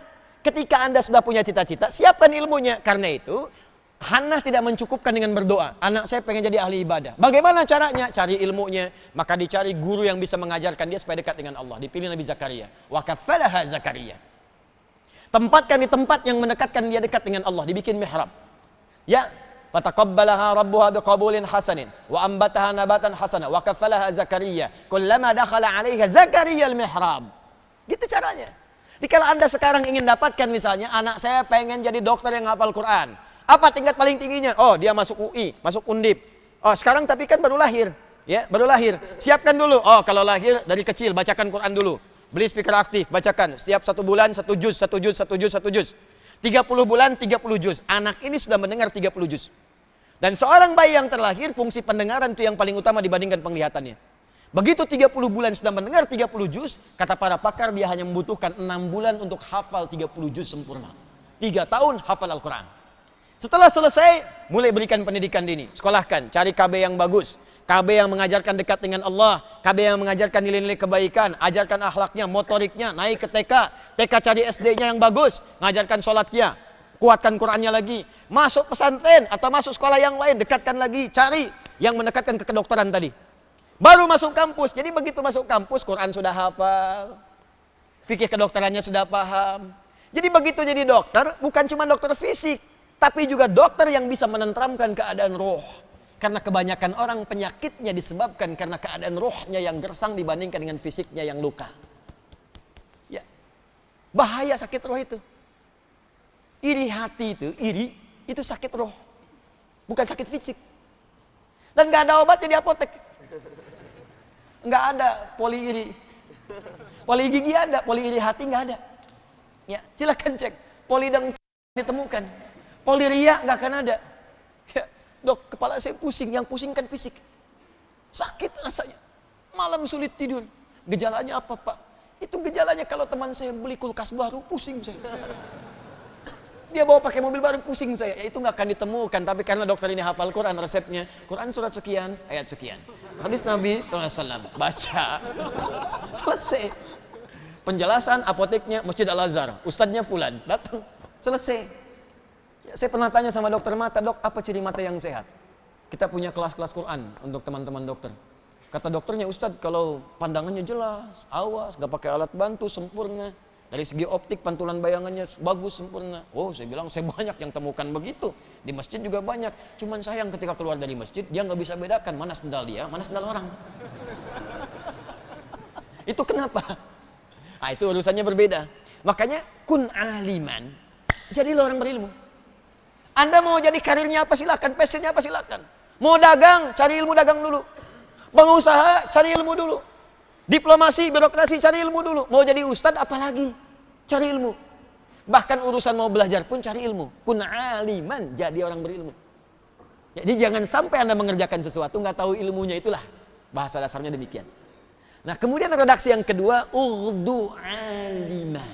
Urdu. Ghada yaghdu. Ghada, kalimat ghada itu tidak disebutkan kecuali menunjuk pada sesuatu yang paling awal. Paling duluan. Ya, hadis At-Tirmidzi nomor hadis 586. Man shallal ghadata fil jama'ati aw fil masjid. Siapa yang menunaikan salat ghadat. Ini hadis tentang salat syuruk. Ya, siapa yang menunaikan salat ghadat. Ghadat di sini subuh maksudnya. Siapa yang menunaikan salat subuh dengan berjamaah atau di masjid. Tsumma yaqudu yadhkurullah. Kemudian dia enggak langsung pulang. Duduk berzikir kepada Allah. Zikir itu bisa baca Quran, Quran surah 15 ayat 9, bisa berdoa, Quran surah 7 ayat ke-205, bisa istighfar, kalimat thayyibah, Quran surah ke-4 ayat 103, ya. Bisa juga Anda lakukan misalnya dengan salat, kalau ada salat sunnah, Quran surah ke-20 ayat 14, bisa juga dengan mengkaji, menuntut ilmu, ya. Duduk belajar, melihat, mengamati, Quran surah ke-3 ayat 190 sampai 191, ada banyak. Jadi kalau Anda habis salat subuh, kemudian ikut ta'lim, mengaji, berdoa, baca Quran dan sebagainya. Kemudian hatta bidayatul duha, sampai datang di awal duha, saat bayangan satu tombak. Ya, thumma yusalli rak'atain, kemudian dia salat 2 rakaat. Ya, bayangan satu tombak itu ketika matahari naik, naiknya disebut isyraq. Posisinya disebut syuruk. Di setelah melewati masyriq tempat terbit, haram hukumnya salat saat matahari terbit. Naik dia, bayangan satu tombak, naiknya disebut isyraq. Ya, posisi satu tombak disebut syuruk namanya. Syuruk ini adalah bidayatul duha, awal duha. Salat duha dibagi 3, awal duha, pertengahan duha, akhir duha. Di salat syuruk itu salat awal duha. Gak ada syuruk, yang ada salat duha. Iya, awal duha disebut syuruk, Joni. Ya. Jadi syuruk itu awal duha. Orang yang bisa syuruk, yaitu salat di awal duha, 2 rakaat, pahalanya ka ajri hajjin wa umratin, senilai dengan haji dan umrah. Sempurna, sempurna, sempurna. Ya, tapi bukan haji dan bukan umrah, senilai dengan haji dan umrah. Kemana Pak? Kok subuh-subuh amat berangkatnya? Mau haji dan umrah? Di mana? Di Al-Azhar? Bukan. Syuruk senilai haji dan umrah. Nah, sholat subuhnya disebut sholat ghadat. Ghadat. Kenapa disebut ghadat? Karena ini sholat yang pertama kali dikerjakan dalam rangkaian sholat. Kenapa disebut ghadat? Karena kita diminta untuk berburu sholat ini datang di awal waktu. Karena itu kalau orang tahu keutamaan sholat subuh, kata Nabi, dia akan datang dengan merangkak. Datang, pengen datang. Merangkak maknanya 2. Merangkak di sini. 1, banyak orang berjalan, datang berkerumun sehingga jalannya lambat seperti orang merangkak. Saking pengennya subuhan. Yang kedua, orang yang kesulitan pun akan datang walaupun dia merangkak. Ya, datang dengan merangkak. Saking pengennya dapat pahala subuh. Datang di awal waktu. Setiap yang dilakukan di awal disebut ghadat. Ghadat, ghada, yaghdu, ghadatan, wa ghadaan. Ya, kamu sedang digoda di awal waktu. Ghada, bahasa Arab. Ya. Ghada di awal waktu. Kalimat perintahnya, ughdu. Kalimat Nabi ini, ughdu aliman. Jadilah engkau orang berilmu. Tapi disebutkan dengan kalimat ughdu, bukan cuma kun. Kun meminta kita berubah, bertransformasi jadi orang berilmu. Ughdu meminta kita menjadi pionir untuk melakukan itu di awal waktu. Jadi kalau ada pengajian, datang yang paling awal. Ini Ustadz siapa nih di Al-Azhar jam 7, Ustadz Fulan. Oh, datang paling awal, datang setengah 7. Ustadz mulai berapa? Jam setengah 5, saya mulai setengah 4 datang. Ada yang tahajud duluan. Anda yang sedang belajar di kampus, datang paling duluan. Jam berapa materi dimulai? Kuliah. Jam 8, datang Anda jam 7. Baca dulu sebelum belajar. Lihat dulu. Ambil posisi paling depan, paling duluan. Ini kadang paling belakang, nggak pernah nanya, kadang tiduran. Ini kadang-kadang nggak menempat. Waktu belajar dipakai santai. Waktu ujian, hari tenang-tenang tuh nggak usah belajar. Tenang, berdoa, refleksi, buka-buka. Ini hari ujian dipakai belajar, jadi nggak menempat. Memang kita ini pintar-pintar, anugerah terbesar bagi Indonesia itu luar biasa. Orang Indonesia tuh komplit lah pokoknya. Bener, sabarnya tingkat tinggi. Orang di Eropa banjir sibuk nih main renang. Wah, itu pokoknya luar biasa lah di sini itu. Ya orang belajar, saya pernah ditanya orang Afrika, Syekh, wallahi Syekh Ali, gharib aja, aneh katanya. Syekh gharib, apa yang gharib? Wallahi ana darastu hada, 3 ashhur lil imtihan. Saya belajar 3 bulan untuk ujian. Wa hadha akhuk, ini teman kamu seangkatan saya. Wallahi wasta'ara kitabi, dia pinjam buku saya, cuman semalam belajar, nilai dia 8, saya 7,5. Saya bilang belum tahu dia SKS. Sistem kebut. Kadang-kadang bukan semalam, sejam. Pinjam fotokopian temen, tuh lihat kan. Nah itu kalau itu nggak sesuai sunnah. Walaupun hasilnya bagus, tapi karena belajarnya pendek, maka ilmunya pun pendek. Habis ujian hilang lagi. Lupa dengan ilmunya. Dia tahu mencuri itu haram, cuman saat mencuri lupa. Dia tahu korupsi itu haram, cuman saat korupsi lupa. Kenapa? Karena ilmunya pendek di situ, nggak ada adab yang mengikuti. Itu poinnya. Jelas sampai di sini. Jadi kata Nabi, yang pertama menggunakan kun aliman, meminta kita bertransformasi supaya ada ilmu, Salat ada ilmu, zakat ada ilmu, kerja ada ilmu, belajar ada ilmu. Nah, dalam mencari ilmu itu, ughdu jadi yang pionir yang pertama kali. Dekat. Jadi kalau mic-nya mati nggak kedengeran, di depan masih kedengeran. Yang belakang masih bisa santai. Kadang baca WA, bikin status, foto, ceklik sedang kajian dengan Ustadz Adi. Depan mana sempat. Mau foto begini, nggak jadi. Lihat handphone, ngantuk, bangun lagi. Kaget, astagfirullah, udah doa. Gitu kan? Gitu. Jadi itu posisi yang paling penting. Makanya kalimat Nabinya ughdu, Anda bayangkan ini. Menurut saya, Masya Allah ini, Syekh Hashim. Jadi beliau memilih kalimat yang jarang dipakai orang. Makanya yang ditampilkan oleh beliau, yang ughdunya bukan yang kunnya. Ada yang kun aliman wa muta'aliman. Tapi kenapa dipakai yang ini? Kalau kalimat kun sudah biasa. Jadi, memang harus jadi, harus punya ilmu. Tapi kalau kalimat datang paling duluan, jadi pionir yang paling awal. Makanya dalam bahasa Arab, di ilmu Nahwu, itu orang-orang yang datang duluan di awal kalimat disebut mubtada, yang paling awal. Mubtada, alamatnya rafa itu tinggi.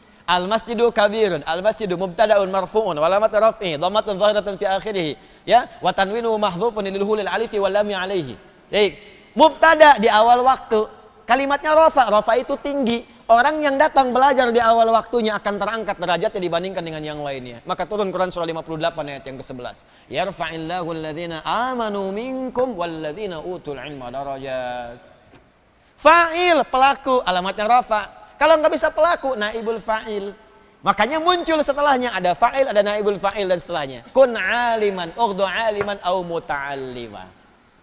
Baik, kedua, kalau ingin jadi orang yang berilmu, maka mesti belajar. Muta'allima.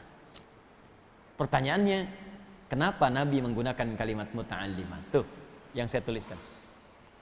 Alim, sudah saya terangkan. Ya, jadi alim itu luas. Ayo teman-teman. Anda mungkin ada yang di agama, nggak apa-apa, silakan, siapkan. Jalan. ada yang di umum. Tapi kalau ingat, dengar nasihat saya, kalau Anda berkarir di umum, niatkan itu untuk kepentingan ibadah. Itu pesan saya. Niatkan untuk kepentingan ibadah. Anda sedang pendidikan, sedang belajar, atau Anda kemudian mengamalkan ilmu, ada yang di bidang arsitektur, ada yang insinyur, ada yang dokter, ya, ada yang di birokrat, ada yang di diplomasi, niatkan untuk ibadah. Sebab ketika Anda niatkan untuk ibadah, maka semua apa yang Anda pelajari saat proses pendidikan itu dituliskan pahalanya. Satu poin itu. Yang kedua, jadi punya nilai akhirat.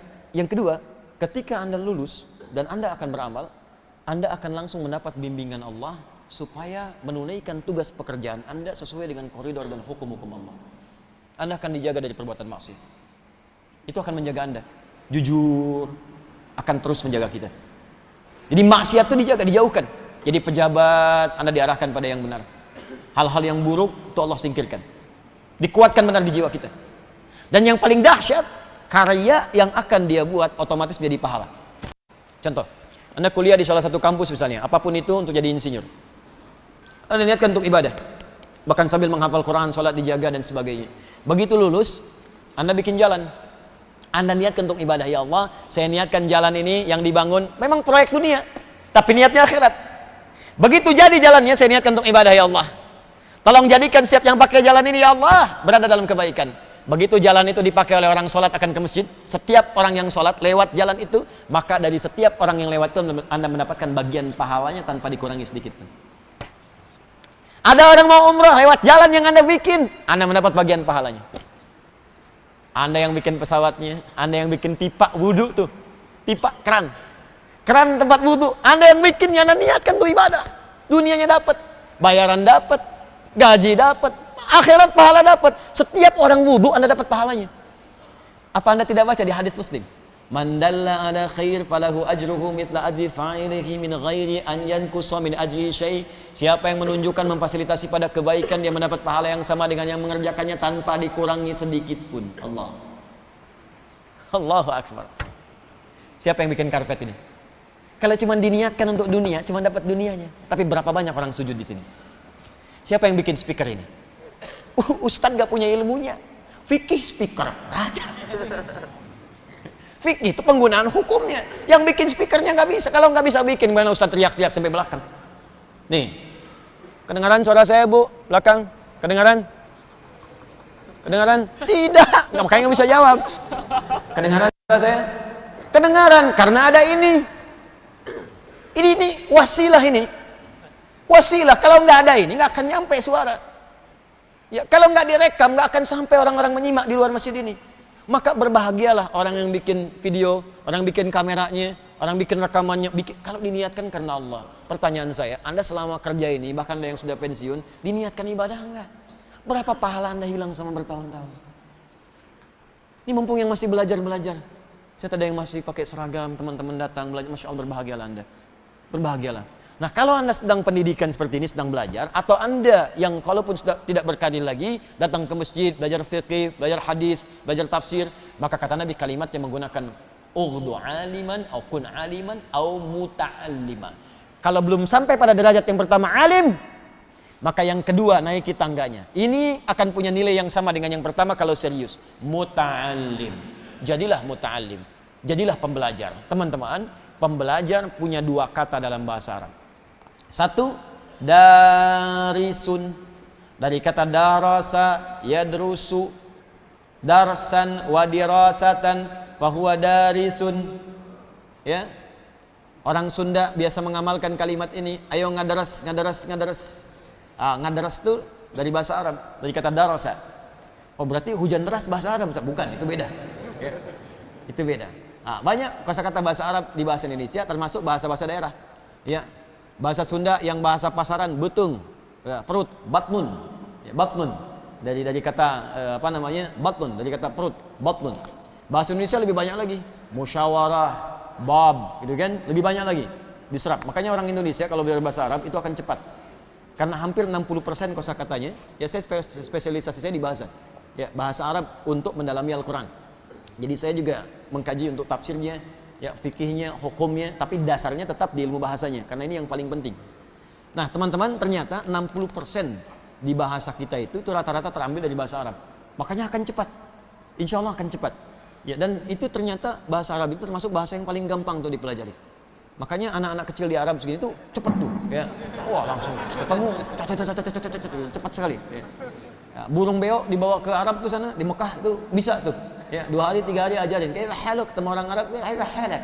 Alhamdulillah nabi khair. Anta min aina anta? Minal jinnati wan nas. Ya, wah, itu pokoknya cepatlah beo. Jadi kalau beo aja bisa, masa kita susah? Ya masa kita susah. Nah, itu darasa yadrusu. Ada yang kedua, ta'allama yata'allamu, ta'alluman fahuwa muta'allim. Ta'allama. Jadi ada darasa. Darasa tempatnya disebut madrasah. Ya, darasa tempatnya disebut madrasah. Ada ta'allama.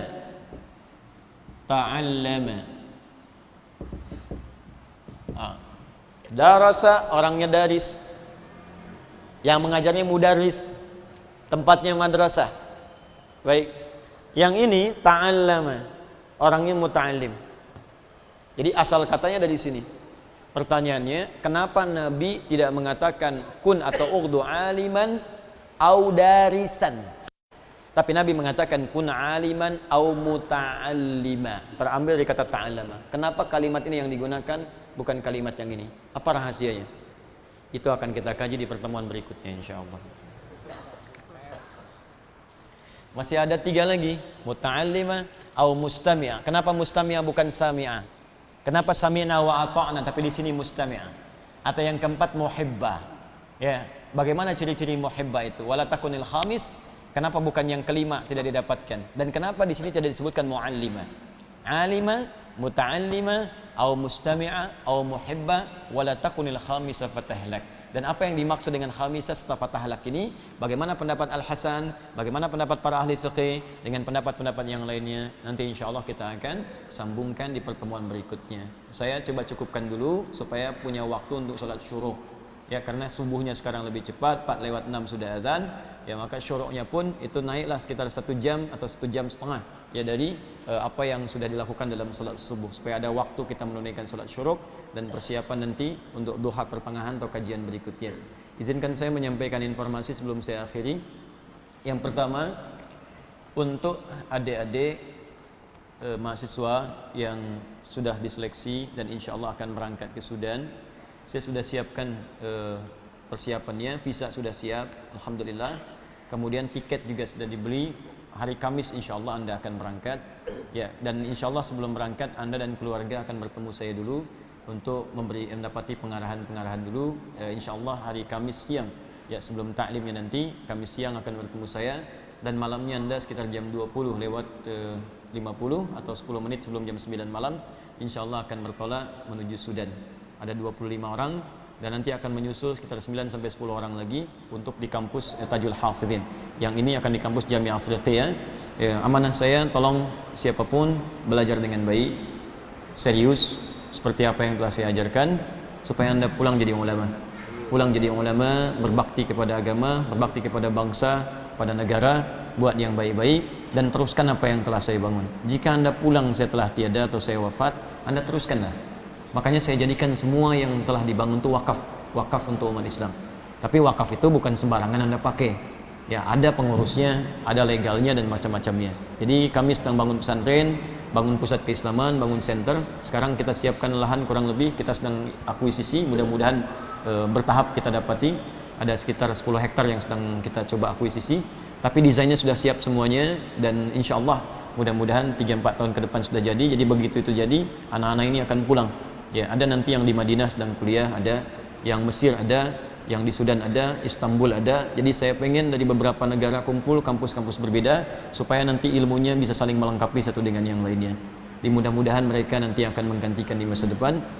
Kemudian yang kedua, Bapak Ibu, insya Allah kita nanti ada wisuda akbar di bulan Desember, bulan depan. Ya, mungkin nanti kita akan atur waktunya sebaik mungkin. Di bulan Desember ini akan ada 2 kegiatan. Kegiatan pertama, wisuda untuk peserta karantina yang sedang menghafal Quran dengan metode At-Taisir. Alhamdulillah, ada yang hafal 24 hari, 25 hari, dan ini mungkin ada rekor nih yang kedua yang sekarang ini, karena saya lihat 11 hari sudah 24 juz. Ya, ada yang 12, mungkin 12-13 hari dia selesai 30 juz. Ya, ada juga yang ibu sudah sepuh ya, ada yang 64 tahun Bu usianya Bu, ikut yang angkatan sekarang saya lihat. Yang kemarin ada yang usia 40 tahun, dia hafal 78 hari. Ya, ada yang beberapa yang lainnya lagi. Nanti itu mereka akan diwisuda dan dipakaikan mahkota-mahkotaan. Ya, mudah-mudahan itu terbawa sampai akhirat nanti gitu ya. Nah, kita undang juga keluarganya dan semua keluarga Quran di Indonesia kita akan undang, karena ada agenda yang kedua. Saya sekarang sedang menyiapkan buku khusus untuk membimbing menghafal Quran 30 juz 30 hari, tapi bisa dikerjakan di tempat masing-masing. Ya, karena ada banyak orang ingin ikut karantina, cuma tempatnya terbatas.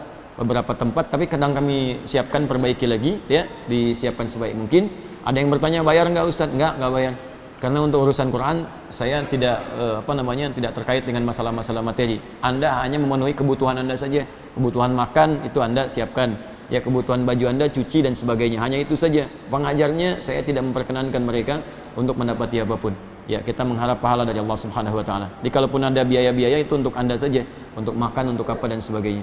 Kalau tidak ada sama sekali, nanti saya siapkan bulan Desember, kalau belum ikut nanti di situ ada buku khusus, lalu saya berikan panduan dan saya ajarkan langsung di karantina akbar namanya. Bagaimana cara menggunakan itu, dan kita sama-sama berniat punya target minimal dalam target 5 tahun ke depan, insya Allah kita semua menjadi ahli Quran yang menghafal Quran. Di saat orang banyak mengejar dunia dalam 5 tahun, kita kejar akhirat untuk menjadi orang-orang yang dimuliakan oleh Allah Subhanahu wa taala. Dan saling bersinergi, jangan saling mencela. Boleh jadi ada orang-orang di dunianya ini beramal untuk kebaikan kita juga. Jadi hindari celaan-celaan, hindari hal-hal yang tidak positif. Saatnya sekarang kita berkontribusi untuk kebaikan-kebaikan pribadi kita, agama kita dan bangsa kita dengan izin Allah Subhanahu wa taala. Saya kira itu yang disampaikan teman-teman sekalian, mudah-mudahan bisa bermanfaat. Kita akhiri dengan bermohon kepada Allah Subhanahu wa taala, semoga dengan permohonan ini doa-doa kita diijabah dan dimuliakan oleh Allah sesuai dengan apa yang kita harapkan. Alhamdulillahirabbil alamin, arrahmanir rahim, maliki yaumiddin, iyyaka na'budu wa iyyaka nasta'in, ihdinas siratal mustaqim, siratal ladzina an'amta 'alaihim ghairil maghdubi 'alaihim waladdallin. Allahumma shalli wa sallim wa barik ala rasulikal karim nabiyyikal amin sayyidina Muhammadin wa ala alihi wa sahbihi wa dhurriyyatihi ummati ila yaumiddin. Rabbana la tad'alna fi maqamina hadha wa fi kulli maqamin dhanban illa ghafartah wa la hamman illa farajtah wa la daynan illa qadaytah wa la maridan illa shafaitah wa la 'asiran illa yassartah wa la hajatan min hawaij ad-dunya wal akhirati fiha laka ridha wa fiha lana as-salah illa qadaitaha ya arhamar rahimin. Ya Allah, jika ada pendosa di masjid ini atau di sekitaran masjid ini, maka mohon ya Allah dengan segala keikhlasannya ampuni segala dosa-dosanya. Jika ada orang ya Allah ahli maksiat di tempat ini, maka bimbing dia untuk bertobat sebelum dia wafat. Ya Allah, jika ada orang yang mendapati kesulitan di tempat ini, maka mohon ringankan dan hilangkan kesulitannya. Jika ada orang sakit di tempat ini ya Allah, atau kerabatnya, tetangganya, keluarganya, maka mohon sembuhkan dan angkat penyakitnya. Ya Allah, jika ada orang terlilit utang piutang di tempat ini, maka ringankan hidupnya, berikan rezeki untuk dapat melunasi utangnya. Allahumma ya arhamar rahimin, alimna ma yanfa'una, wafiqna bima ta'allamna, wafiqna li na'mala ma ta'allamna bih. Ya Allah, mohon bimbing kami untuk bisa mendapatkan pengetahuan. Ya Allah, bimbing kami untuk memahami apa yang kami pelajari, dan bimbing kami untuk mengamalkan apa yang telah kami pahami. Allahumma ja'alna min ahlil Qur'an waj'alil Qur'ana ya Allah sahiban lana fid dunya wa syafi'an lana fil akhirah. Ya Allah, jadikan kami termasuk ahli Qur'an, jadikan Al-Qur'an teman kami di dunia, syafaat bagi kami di akhirat. Allahumma alhiqna bis salihin ma'al ladzina an'amta 'alaihim minal nabiyyin was-siddiqin wasyuhada'i was-salihin wa hasuna ulaika rafiqa, wa khasatan ma'a Rasulillah sallallahu alaihi wasallam. Ya Allah, kumpulkan kami bersama orang-orang baik, orang-orang yang Kau ridai, terutama kalangan para nabi, orang-orang saleh, para syuhada, orang-orang jujur di akhirat nanti, terkhusus dengan Rasulullah sallallahu alaihi wasallam. Wahidna wa la tufarriqna ya Allah, janibna min tafraqah. Ya Allah, satukan kami dalam satu saf yang baik, jauhkan dari perpecahan, dan berikan kami cinta-Mu ya arhamar rahimin. Allahumma rabbana atina fid dunya hasanah wa fil akhirati hasanah wa qina adzaban nar bi fadlika subhana rabbika rabbil izzati amma yasifun wa salamun alal mursalin subhanakallahumma wa bihamdika asyhadu an la ilaha illa anta astaghfiruka wa atubu ilaik wa akhiru da'wana alhamdulillahi rabbil alamin. Sebelum saya tutup dengan salam, mohon izin satu lagi, ada yang tadi belum saya sampaikan, yang sudah mendapatkan rekomendasi untuk nanti belajar di Al-Azhar Kairo, pagi palangan imam, da'i dan khatib, yang insya Allah suratnya sudah sampai dari kedutaan Mesir. Pemberangkatannya di bulan Maret ya, 1 Maret insya Allah ada gelombang-gelombang untuk berangkat, dan semua akomodasi ditanggung insya Allah. Jadi ada program untuk da'i ya, khatib dan juga para imam